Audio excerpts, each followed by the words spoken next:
தெய்வ குணம், மூடி திறப்பது மனித மனம். ஆனால் இன்றைக்கு இந்த ஆராதனை தருணத்தில் மனித மனம் அதுவும் திறந்து விட்டது. இறைவனுடைய திருச்சன்னதி எப்பொழுதும் திறந்தே இருக்கிறது. தெய்வ குணமும் மனித மனமும், தெய்வ குணமும் மனித மனமும் சந்திக்கின்ற அற்புதமான தருணம் தான் இந்த ஆராதனை தினம். அங்கே கூடியிருக்கின்ற மக்களை பாருங்கள், எல்லோருக்கும் சந்தோஷம். இங்கே வர வேண்டும் என்கின்ற நிர்பந்தம் எதுவும் இல்லாமல் வந்திருக்கிறார்களே, அவர்களுக்கு பெயர்தான் அடியவர்கள், பக்தர்கள். யாருடைய அழைப்பின் பேரில் இங்கே அவர்கள் வந்திருக்கிறார்கள்? இங்கே இவர்கள் வரவில்லை என்றால் இவர்களை யாராலும் கோபித்துக் கொள்ளப் போகிறார்களா, குறை சொல்லப் போகிறார்களா? இல்லை. இதோ இங்கே கொலுவேற்றிருக்கின்றாரே இந்த மகா பெரியவர், அவருடைய காந்தம், காரணமற்ற கருணை, அவ்வியாஜ கருணா என்று சொல்லுகிறார்களே, அந்த காரணமற்ற கருணையினுடைய மனித உருவமாக நம்மிடையே நடமாடினார் இந்த மகா பெரியவர். அந்த கருணை காந்தமாக இவர்களை எல்லாம் இங்கே இழுத்திருக்கிறது, நம்மையும் இங்கே இழுத்து வைத்திருக்கிறது. இந்த ஈர்ப்பை, இந்த காந்த சக்தியை பிரகடனப்படுத்துகின்ற விதமாக அமைந்திருக்கிறது இந்த ஆராதனை திருவிழா. மகத்தான இந்த அனுஷ நட்சத்திரத்து ஆராதனை பாருங்கள். மீண்டும் அந்த அதரத்திலே அரும்புகின்ற புன்னகையை, அருமையான புன்னகையை பாருங்கள். அற்புதமான இந்த திருவுருவம், அவரை ஒற்றி அவரோடு கூட நடந்து அவரால் பயிற்றுவிக்கப்பட்டு அருள் பாலித்துக் கொண்டிருக்கும் ஸ்ரீ ஜெயேந்திர சரஸ்வதி சுவாமிகளுடைய அற்புதமான காட்சியை இப்போது நாம் கண்டு கொண்டிருக்கிறோம். ஒரு புறம் திறந்திருக்கின்ற நடை, ஒருபுறம் மடை திறந்திருக்கின்ற இசை. இரண்டுக்கும் இடையிலே ஸ்ரீ ஜெயேந்திரர், இரண்டுக்கும் இடையிலே நாம் எல்லோரும் இருக்கிறோம். மீண்டும் ஒரு முறை இந்த பிருந்தாவன காட்சியை பாருங்கள், அதிஷ்டானத்தை பாருங்கள். அதிர்ஷ்டசாலிகள் நாம் எல்லோரும். அந்த திருவுருவம் மீண்டும் நமக்கு தென்படுகிறது. அற்புதமான காட்சியை, ஆனந்தமான காட்சியை, தெய்வீக திருக்கோலத்தை கண்ணார காணுங்கள். தியாகராஜர் அருளி செய்திருக்கின்ற தெய்வீக இசையை காஞ்சி காமகோட்டி பீடத்தின் ஆஸ்தான வித்வான்கள் பாடுவதை, ஆஸ்தான வித்வான்கள் அவர்களோடு சேர்ந்து இசைக்கருவிகளால் வாசிப்பதை காது குளிர கேளுங்கள். ஒரு புறம் கண்ணார காணுங்கள், இன்னொரு புறம் காது குளிர கேளுங்கள். இசையும் செவி வழி நுழையும், சித்தத்தில் நுழையும். காணுகின்ற காட்சி இந்த திருக்கோலமும் கண்வழி நுழையும், அதுவும் சித்தத்தில் நுழையும். கண்டதும் கேட்டதும் சித்தத்தில் கைகுலுக்கிக் கொள்ளுகின்ற அந்த தருணம்தான் நம்முடைய அகவெடிப்பு மலர்கின்ற தருணம், நம்முடைய அகப்பயணம் சுலபமாக நடைபெறுகின்ற தருணம். அப்பேற்பட்ட தருணத்தை இந்த ஆராதனை தினம் என்று நாம் கொண்டாடுகின்றோம். அதை உலகின் எந்த பகுதியில் இருப்பவர்களுக்கெல்லாம் கொண்டு சேர்த்துக் கொண்டிருக்கின்றது ஸ்ரீ சங்கரா தொலைக்காட்சி. அதோ ஜெயேந்திரரின் காலடியில் அமர்ந்து கொண்டு மதிப்பிற்குரிய மகாவித்வான் உமையாள்புரம் திரு சிவராமன் அவர்கள் மிருதங்கத்தை வாசித்துக் கொண்டிருக்கிறார்கள். அவர் வழிநடத்தி செல்லும்படியாக அமைந்திருக்கிறது இந்த சங்கீத சமர்ப்பணம். காணற்கரிய காட்சி, கேட்டற்கரிய இசை, மிக முக்கியமான எல்லோரையும் மெய்மறக்க செய்கின்ற தருணம். இங்கே இருப்பவர்கள் அவர்கள் பாக்கியசாலிகள் என்றால், இருந்த இடத்தில் இருந்தபடியே இதை பருகிக் கொண்டிருப்பவர்கள் இன்னும் எத்தனை பெரிய பாக்கியவான்கள். இந்த பாக்கியத்துக்கெல்லாம் காரணம் ஸ்ரீ சங்கரா தொலைக்காட்சியும் மகா பெரியவாளுடைய அருளும், ஸ்ரீ ஜெயேந்திரருடைய திருவருளும், ஸ்ரீ விஜயேந்திரருடைய அன்பும் ஆசிகளும் தான் என்றால் அது மிகையாகாது. அற்புதமான இந்த காட்சி பாருங்கள். இந்த ஒரு தருணத்தில், இந்த கணத்தில், பிருந்தாவனத்தில் அவரை என்று யாருமே இல்லை. ஆம், அவரையன்றி வேறு யாரும் இப்பொழுது நாம் பார்க்கவில்லை. அதே போல் அவரன்றி வேறேதும் விளங்கா வண்ணம் நாம் நம்முடைய நெஞ்சத்தை பாதுகாத்துக் கொள்ள வேண்டும். சித்தத்தை அவருடைய நினைப்பால் சுத்தி செய்து கொண்டே இருந்தோமானால், சித்தத்தை அவருடைய நினைப்பால் சுத்தி செய்து கொண்டே இருந்தோமானால், அந்த சித்தத்தில் அவருடைய திருவுருவம் தவிர வேறு எதுவும் இல்லாமல் விளங்கும். அப்பொழுது நடை திறந்து இப்பொழுது நாம் காணுகின்ற, புறக்கண்ணாலே காணுகின்ற இந்த தெய்வீக திருக்காட்சி நடை மூடி இருப்பது போல் தோன்றுகின்ற நம்முடைய சித்தத்திலும் இதே காட்சிதான் விளங்கப் போகிறது. அகமும் புறமும் ஒன்றே என்பதுதான் தரிசனம். அகத்துள் காண்பதோ புறத்தில் காண்பதோ மட்டும் அன்று. அகத்தில் காண்பதோ புறத்தில் காணப்படுவது, புறத்தில் இருப்பதே அகத்தில் உணரப்படுவது என்கின்ற தெளிவுதான் தரிசனம். அந்த தரிசனம் தான் இந்த ஆராதனை தினம் என்று சொன்னால் அது மிக இல்லையே அன்பர்களே. அந்த தரிசனம் பரவசமாக ஆனந்த அலைகளாக இதோ சங்கீதமாக இங்கே பெருகிக் கொண்டிருக்கிறது. எத்தனையோ வித்வான்கள், இந்த மடத்தினுடைய திருமடத்தினுடைய ஆஸ்தான வித்வான்கள் பாடிக்கொண்டிருக்கிறார்கள். அதை நம்மோடு சேர்ந்து கொண்டு மகாபிரியவரும் காதார கேட்டுக்கொண்டிருக்கிறார் என்பது அவருடைய கனிவான புன்னகை நமக்கு வெளிப்படுத்திக் கொண்டிருக்கிறது. ஒரு கணம் காலம் கஞ்சிவிட்டி சென்றது போல் இருக்கிறது. மீண்டும் கண் திறந்து விட்டது. இந்த புன்னகையை மட்டும் மறக்கவே முடியாது அன்பர்களே.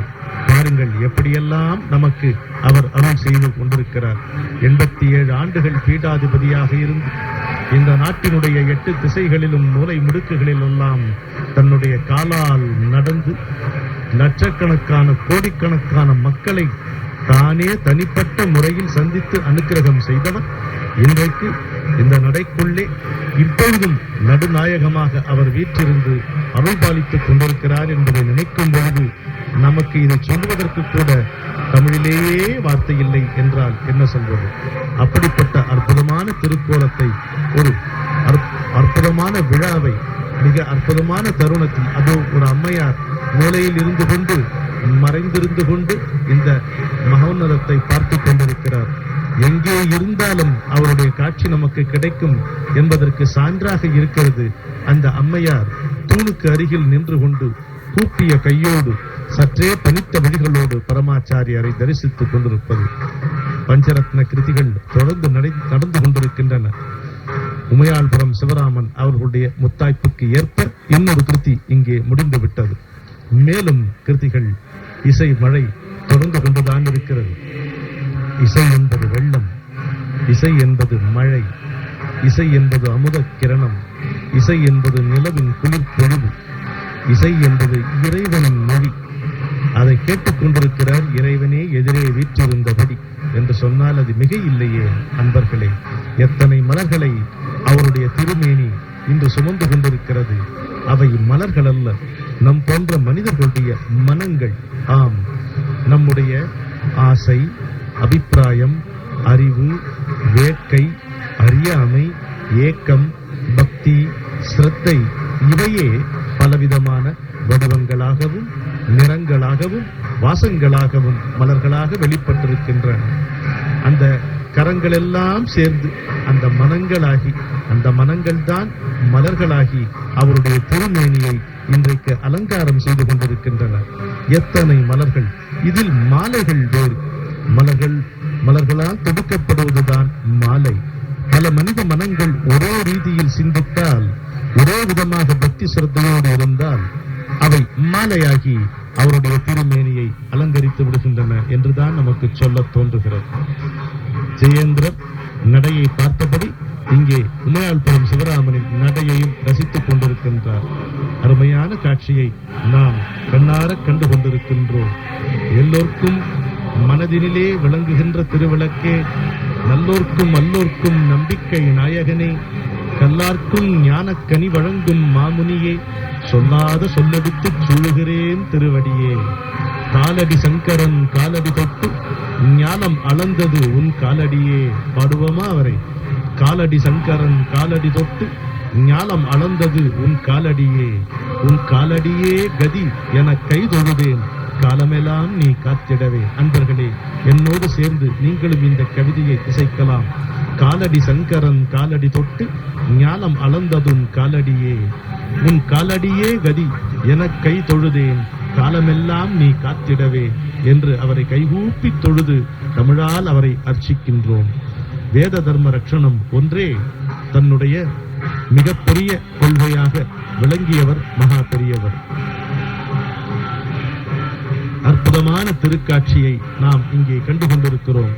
இந்த ஓரிடத்தில் தரிசனம், அதாவது மகா பெரியவாளுடைய தரிசனம் எதிரே ஜெயேந்திர சரஸ்வதி சுவாமிகள் அவருடைய திருக்காட்சி, இங்கே சங்கீத வித்வான்களுடைய இசை மழை, பக்தர்களுடைய பரவசம், இவையெல்லாம் ஒன்றர கலந்து விளங்குகின்ற ஒப்பற்ற தருணமாக விளங்குகின்ற மகா பெரியவாளுடைய ஆராதனையில் பங்கு பெற நேர்ந்த புண்ணியத்தை வார்த்தையிலே சொல்ல முடியாது. நாம் எங்கே இருந்தாலும் இதை நமக்கு கொண்டு சேர்த்துக் கொண்டிருக்கின்ற ஸ்ரீ சங்கரா தொலைக்காட்சியினுடைய சேவையை எத்தனை விதமாக பாராட்டினாலும் அது போதாது என்றே தோன்றுகின்றது. தன்னுடைய வாழ்நாளிலே ஒரே ஒரு கொள்கையை இரண்டாக பிரித்துக் கொண்டு வாழ்ந்து காட்டியவர் மகா பெரியவர். ஒன்று வேத ரட்சணம், இன்னொன்று தர்ம ரட்சணம். இரண்டையும் சேர்த்து வேத தர்ம ரட்சணம் என்றே சொல்லிவிடலாம். ஆனால் இரண்டாக பிரித்துக் கொண்டார். எத்தனையோ வேத பாடசாலைகள் இன்றைக்கும் விளங்கி வருகின்றன என்றால், இந்த பணமயமான உலகத்தில், இந்த அவசர வாழ்க்கையிலும் கூட அருமறைகளை நம்முடைய சின்னஞ்சிறு குழந்தைகளில் சிலர் இன்றைக்கும் பயின்று வருகிறார்கள் என்றால், அந்த பெருமை அனைத்தும் மகா பெரியவரையே சாரும் என்று சொல்லலாம். அதுபோல மலிந்துவிட்ட மனிதர்களால் மண்டி கிடக்கின்ற இந்த உலகத்தில் இன்றைக்கும் பண்பாடும் கலாச்சாரமும் விருந்தோம்பல் போன்ற ஒப்பற்ற குணங்களும் மனித பண்புகளும் இந்த பாரத திருநாட்டில் இன்றைக்கும் வாழ்ந்து கொண்டிருக்கின்றன என்றால், அதனுடைய முழு பெருமை மகா பெரியவாளுக்கே சென்று சேரும். தர்மத்தை காத்து, தர்மத்தை போதித்து, தர்மத்தினுடைய வடிவாக திகழ்ந்தவர் அவர். இங்கே நீங்கள் பார்க்கின்ற மனிதர்கள் பல வகைப்பட்ட மனிதர்கள். அவர்களை எல்லோரும் ஒரு சேர மாலையாக மலர்களாக்கி அவர் இன்றைக்கு சூடிக் கொண்டிருக்கின்றார். அவர் செய்த வேத தர்ம ரட்சணம் என்பதை இங்கேயே நாம் கண்கூடாக காணலாம். இசை, இயல், நாட்டியம், சாதாரண வாழ்க்கை, சமைப்பதை தவிர வேறேதும் தெரியாதவர்கள், சாப்பிடுவதை தவிர வேறேதும் தெரியாதவர்கள் என்கின்ற பரந்துபட்ட இரண்டு நிலைகளிலே அடங்கியிருக்கின்ற எத்தனையோ மனிதர்கள் எல்லோரும் இன்றைக்கு அவருடைய திருச்சந்நிதியின் முன் ஒதுங்கி போய் நின்று கொண்டிருக்கிறார்கள், உட்கார்ந்து கொண்டிருக்கிறார்கள். ஓரத்தில் இருந்தபடி அவரை ஒரு முறை காண மாட்டோமா என்று ஏங்கிக் கொண்டிருக்கிறார்கள். இதுதான் அவர் செய்த வேத தர்ம ரட்சணம் என்று நான் உறுதியாக கூறுவேன். ஒவ்வொரு வீட்டிலும் இன்றைக்கும் பூஜை என்பது தொடர்ந்து நடைபெறுகிறது என்றால், விருந்தோம்பல் இன்றைக்கும் நடக்கிறது என்றால், அவருடைய பிடியரிசி திட்டமும், பசுவுக்கு புல்லு போட சொன்னதும், எண்ணெய் விளக்கு ஏற்ற சொன்னதும், இப்படிப்பட்ட சின்ன சின்ன செய்கைகள் மூலம்தான் நம்முடைய தர்மம் வளரும் என்று போதித்ததும் தான் காரணம். அந்த வழியிலே தொடர்ந்து ஸ்ரீ ஜெயேந்திரர் அவர்களும் அதே அரும்பணியை செய்து கொண்டிருக்கிறார்.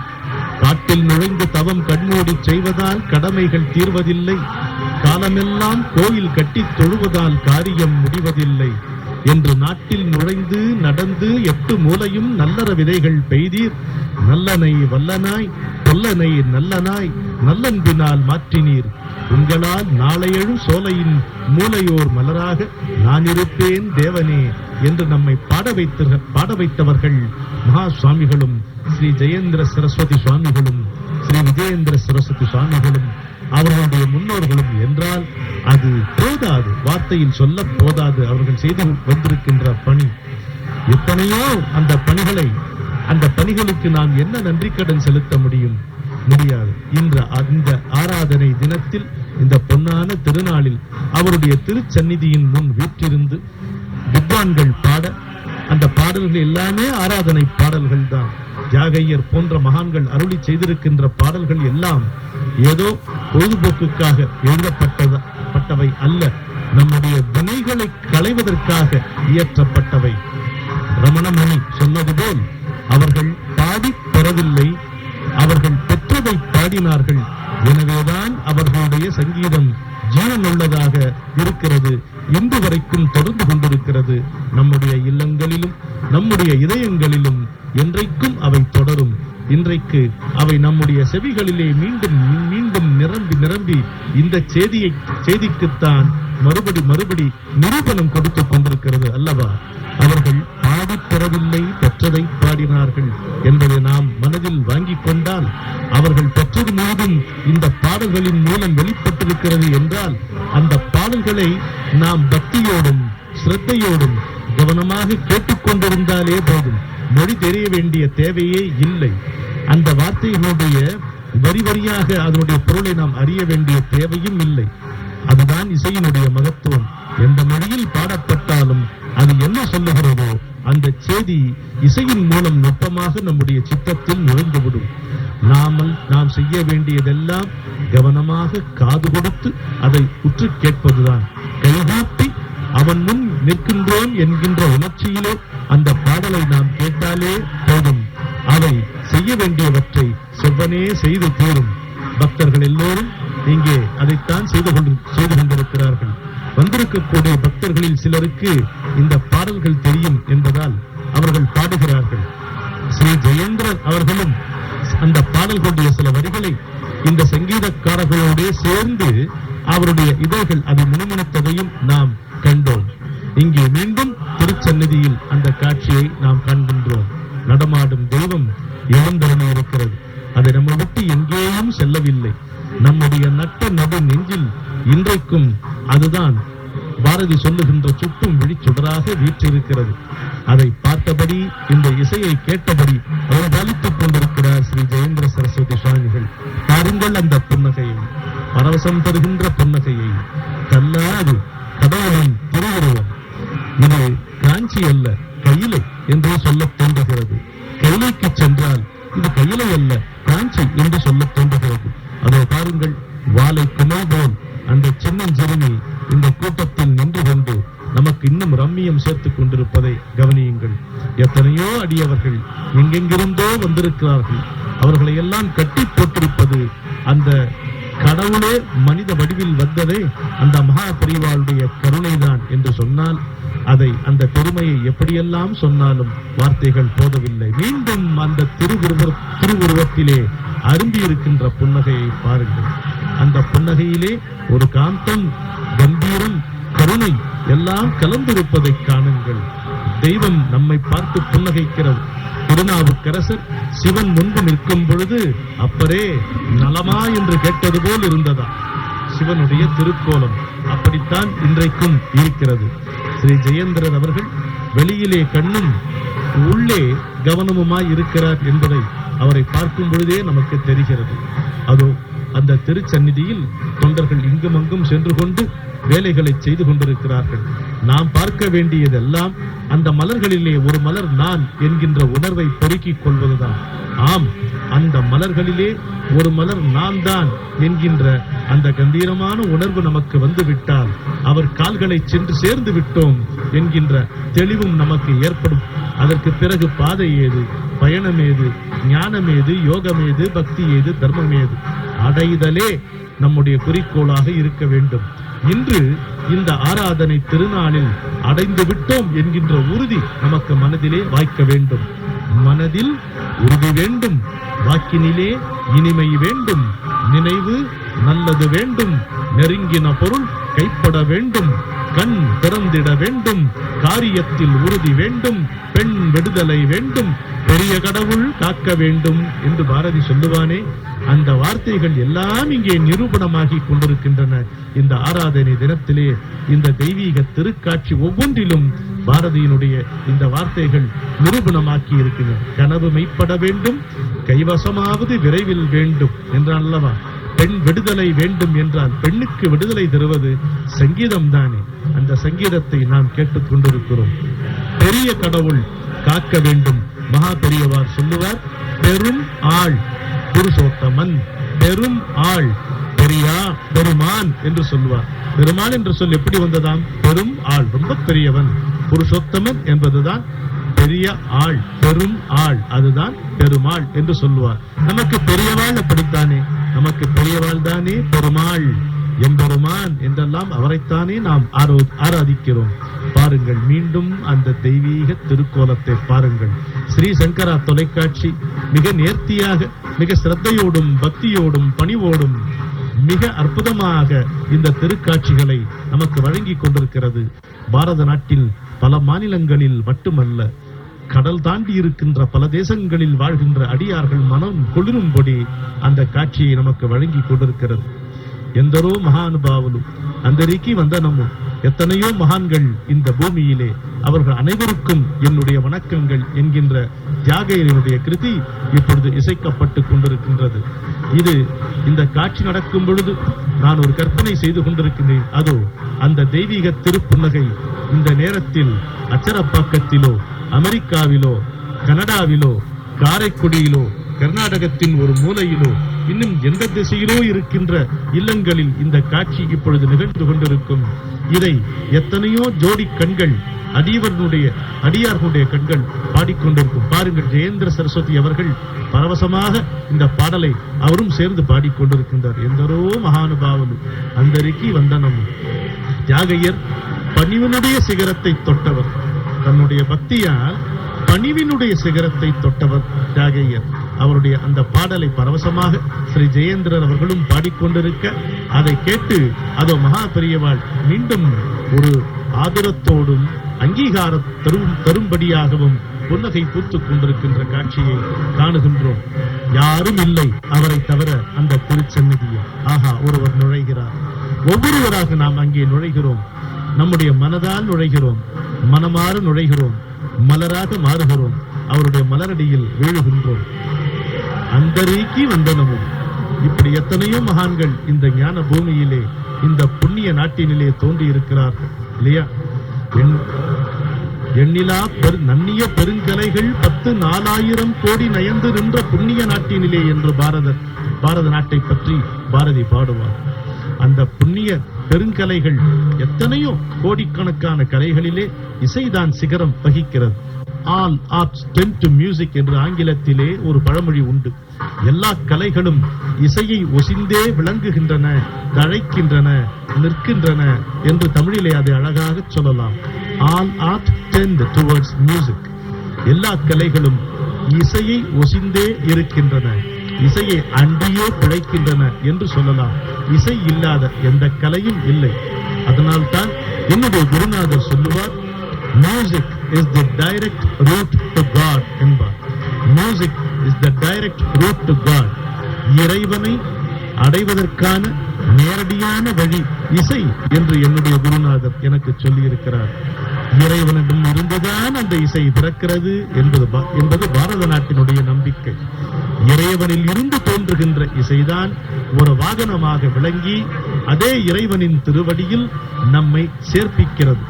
நமக்கு இறை நாட்டம் இல்லை என்றால் இசை நாட்டம் இருந்தால் போதும். அந்த இசை இன்றைக்கு இல்லாமற் போனால் நாளைக்காவது இறைவனிடம் நம்மை கொண்டு சேர்க்கும். ஏனென்றால் அது தோன்றுகின்ற இடம் இறைவனுடைய திருவடி, அது நம்மை சேர்ப்பிக்கின்ற இடம் இறைவனுடைய திருவடி. எங்கிருந்து வருகிறதோ அங்கிருந்து நம்மை கொண்டு சேர்க்கக்கூடிய அந்த அற்புதமான ஆற்றல், கருணை, அன்பு, வல்லமை எல்லாம் பொருந்தியது இசை. அதுவும் பாரத நாட்டு இசை. Here, music is not for entertainment, it is for enlightenment. அதுதான் பாரத நாட்டு இசையினுடைய சிறப்பு. பாரத நாட்டினுடைய சங்கீதத்தை நீங்கள் ஒரு முறை சற்றேனும் பார்ப்பீர்களானால் முழுக்க முழுக்க பக்திமயமானது நம்முடைய சங்கீதம். கடவுளை பற்றியே பேசிக் கொண்டிருக்கிறது. குறைந்தபட்சம் 98% பாரத நாட்டிலே எழுதப்பட்டிருக்கின்ற இந்த இசை பாடல்கள் எல்லாம் இறைவனை சார்ந்தே இருப்பவை, இறைவனை பற்றியே இருப்பவை. ஏக்கம், இறைவனுக்காக இருக்கக்கூடிய ஏக்கத்தை பிரதிபலிப்பவை, இறைவனை அடைந்த பரவச நிலையை சொற்களிலும் இசையின் மூலம் தருபவை. இதுதான் பாரத நாட்டு இசையினுடைய தனிப்பெரும் சிறப்பு என்று நாம் சொல்லலாம். என்ன அற்புதமான ஸ்வரம் பாருங்கள். அந்தரிக்கு வந்தனமும் இந்த பாட்டிலே வருகின்ற அந்த ஸ்வர வரிசைகள் நம்முடைய நெஞ்சை அள்ளிக் கொண்டிருக்கின்றன. கானக்குழல் ஒன்று கண்ணக்கோலாயாச்சு, கண்ணம் வைத்த இடம் காதுகளாச்சு, ஆன காவல் 5 ஆடரங்கமாச்சு, அந்தந்தோ என் மனம்தான் கொள்ளை கொள்ளையாக போச்சு என்று ஊத்துக்காடு வெங்கடகவி பாடுவது போல் தியாகையருடைய இந்த கிருதியை ஸ்ரீமடத்தினுடைய ஆஸ்தான வித்வான்கள் எல்லோரும் அமர்ந்து பாடும் பொழுதும், ஆஸ்தான வித்வான்கள் அவர்களுக்கு பக்கவாத்தியம் வாசிக்கும் பொழுதும் இந்த உணர்வுதான் நமக்கு மேலோங்கி இருக்கின்றது. இந்த ஆராதனையிலே மிகச் சிறப்பான அம்சம் ஒரு புறம் வேத கோஷம், இன்னொரு புறம் இந்த நாத கோஷம், சங்கீத சமர்ப்பணம். உள்ளே மலர்கள் தூவி அவரை வழிபடுகிறோம், வெளியே இசையின் மூலம் அவரை வழிபடுகிறோம், இடையிலே வேத கோஷங்களை கேட்டு கேட்டு அவரை வழிபடுகிறோம். இன்னொரு இடம் அவரை கண்ணார கண்டு அந்த கல்லிலே முளைத்த கனிவான புன்னகையை நம்முடைய கண்ணார கண்டு இதை அனுபவிக்கிறோம். இதுதான் நண்பர்களே ஆராதனை என்பது. நாம் ஏதும் செய்ய வேண்டியதே இல்லை.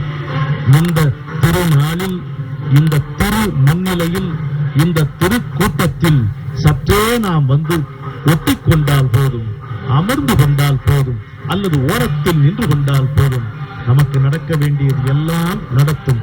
இன்றைக்கு ஸ்ரீமடத்தை நடத்தி செல்லுகின்ற ஸ்ரீ ஜெயேந்திரன் அவர்களும் ஸ்ரீ விஜயேந்திரன் அவர்களும் நமக்கு எப்போதும் உறுதுணையா இருக்கிறார்கள்.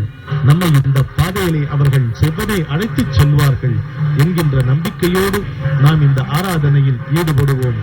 இதை காண்பவர்கள் எல்லோரும் பாக்கியவான்கள். உண்மையில் சொல்லுகிறேன், இங்கே வந்து காண்பது என்பது ஒருபுறம் இருக்க, உங்களை தேடி வருகிறது இந்த தெய்வீக காட்சி தொகுப்பு. அதுவும் இங்கே நடைபெற்றுக் கொண்டிருக்கின்ற இதே தருணத்தில் நீங்கள் கடல் தாண்டி எங்கோ இருந்தாலும் இந்த தெய்வீக திருக்காட்சியை காண்கிறீர்கள், இந்த தெய்வீக இசையை கேட்கிறீர்கள். அதோ இரண்டையும் ஆமோதித்துக் கொண்டிருக்கின்ற ஸ்ரீ ஜெயேந்திரருடைய திருக்கோலத்தை காணுகின்றீர்கள். இந்த பெருந்தொட்டை செய்து வருகின்றது ஸ்ரீ சங்கரா தொலைக்காட்சி என்னும் பொழுது நமக்கு அவர்கள் மேல் இன்னும் மதிப்பும் மரியாதையும் கூடுகின்றது. கண்மூடிக்கொண்டு பாடுகிறார்கள். கண் திறந்து அந்த நடைக்குள்ளே இருந்து நடமாடும் தெய்வமாகிய காஞ்சி பெரியவர் இவர்கள் அனைவரையும் பார்த்துக் கொண்டிருக்கிறார்கள் என்று சொன்னால் அது மிகையாகாது. எதற்காக இந்த மனித பிறவி? ஒரே வரியிலே சொல்லுகிறார் காஞ்சி பெரியவர், பரோபகாரார்த்தம் இனம் சரீரம். உடல் என்பது ஊருக்கு உழைக்க என்பது நம்முடைய கோட்பாடு. ஊருக்கு உழைத்திடல் யோகம் என்று மகாகவி பாரதியார் சொல்லுகின்றார். ஒப்புரவு என்று ஒரு அதிகாரமே இந்த பரோபகாரத்தை பற்றி திருவள்ளுவர் இயற்றி இருக்கிறார். ஆனால் மகா பெரியவார் சொன்ன வாக்கு இவை அனைத்தையும் தொகுத்து வழங்கியது போல் இருக்கிறது. மற்றவர்களுக்கு உழைப்பதற்காக கொடுக்கப்பட்ட வாய்ப்புத்தான் மனித பிறவி என்கிறார். மீண்டும் சொல்லுகிறேன், மற்றவர்களுக்கு உதவுவதற்காக கொடுக்கப்பட்ட வாய்ப்புத்தான் இந்த மனித பிறவி என்பது மகா பெரியவருடைய வாசகமாகிறது. அவர் தன்னுடைய வாழ்நாள் முழுதும் 100 ஆண்டு காலம் அப்படியே வாழ்ந்தார். 100 ஆண்டு காலம் அப்படியே வாழ்ந்தார் என்றால் இடையிடையே துளி ஓய்வு கூட இல்லாமல் அவர் வாழ்ந்தார் என்பது. இன்றைக்கு எந்தரோ மகானுபாவுலு அந்தரிகி வந்தனமோ என்று பாடும் பொழுது அத்தனை மகான்களையும் ஒன்று சேர திரட்டியது போல் விளங்குகின்றார் நம்முடைய மகா பெரியவர். இந்த புண்ணிய நாட்டிலே இதுவரை தோன்றி அருளி செய்திருக்கின்ற மகான்கள் அனைவரையும் ஒன்று திரட்டியது போல் விளங்குகிறது நடை திறந்திருக்கின்ற அந்த பிருந்தாவன காட்சி. இன்றைக்கு எந்தரோ மகானுபாவலு என்கின்ற இந்த வாசகம் அவரை மட்டுமே குறிப்பது போல் தோன்றுகிறது. அவர் மூலம் சேர்ந்து மற்ற மகான்களையும் அது தொட்டு காட்டுகிறது, சுட்டி காட்டுகிறது என்றே சொல்ல தோன்றுகிறது. ஏனென்றால் தன்னுடைய வாழ்வின் ஒவ்வொரு கணமும் இந்த பாரத நாட்டினுடைய தர்மத்தை உயர்த்துவதற்காகவும் வேதத்தை வீதியிலே பரப்புவதற்காகவும் ஒவ்வொரு வீட்டிலும் ஒரு குறைந்தபட்ச அளவாவது அந்த தர்மத்தை மறுபடி நிலைநாட்ட வேண்டும் என்பதற்காகவும் வாழ்நாளுடைய ஒவ்வொரு மூச்சும் அவர் வாழ்ந்தார். அப்படிப்பட்ட ஒரு மகானை நாம் பார்ப்பதற்கு இல்லை, மிக மிக அரிது. என்றோ ஒருமுறை தோன்றுகின்ற அவதாரத்தை காட்டிலும் இன்னொரு சிறப்பு இருக்க முடியுமானால் அது மனித வடிவில் வந்த இந்த மகான் தான் என்று எத்தனையோ முறை எந்த குறையிலிருந்தும் நீங்கள் கொக்கரிக்கலாம். அது மிகையாகாது. அது சத்தியத்தை சற்றே சொன்னது போல்தான் தோன்றும். பகவான் கிருஷ்ணனை யோகேஸ்வரேஸ்வரேஸ்வர என்று எத்தனையோ நீங்கள் ஈஸ்வரன் என்று சொன்னாலும் அது குறையாது. என்னுடைய குருநாதர் சொல்வார், it is only belittling him, it can never describe him completely என்று சொல்வார். அதுபோல்தான் நம்முடைய மகா பெரியவருடன் எத்தனை மகான்களை தொகுத்தாலும் இன்னும் மிஞ்சிக் கொண்டு விளங்குகின்றார். அதற்கு ஒரே காரணம், வாழ்நாள் முழுதும் ஒவ்வொரு நாளும் ஒவ்வொரு கணமும் மற்றவருடைய உயர்வே தன்னுடைய சுவாசமாக வாழ்ந்து காட்டியவர் மகா பெரியவர். அதனால்தான் இந்த வாசகத்தை அவர் சொல்லும் பொழுது அதற்கு அருகதை, அதற்கு ஆழம், உயரம், பலம், ஈர்ப்பு சக்தி கிடைக்கிறது. மீண்டும் ஒருமுறை அந்த வாசகத்தை சொல்லுகின்றேன். மற்றவர்களுக்கு உதவுவதற்காக கொடுக்கப்பட்ட வாய்ப்புத்தான் இந்த மனித பிறவி. இதை மறக்கவே கூடாது. இதை எல்லோரும் செய்ய முடியும். யாருக்கும் எது முடியுமோ அதை செய்தால் போதும் என்று எத்தனையோ இருக்கிறார். மகாகவி பாரதி சொல்லுவான், நிதி மிகுந்தவர் பொற்குவை தாரீர், நிதி குறைந்தவர் காசுகள் தாரீர், அதுவுமற்றவர் வாழ்ச்சொல் அருளீர், ஆண்மையாளர் உழைப்பை நல்கீர் என்று சொல்லுவான். நம்மால் என்ன முடியுமோ அதை செய்யலாம். எல்லோராலும் ஏதாவது ஒரு நல்லது செய்ய முடியும் என்று மகா பெரியவர் அதை எப்படி சுட்டி காட்டுகிறார் என்றால், நீங்கள் எத்தனை ஏழையாக இருந்தாலும் இன்னொருவருக்கு ஏதாவது ஒரு விதத்தில் உதவ முடியும் என்று அவர் சொல்லுகிறார்.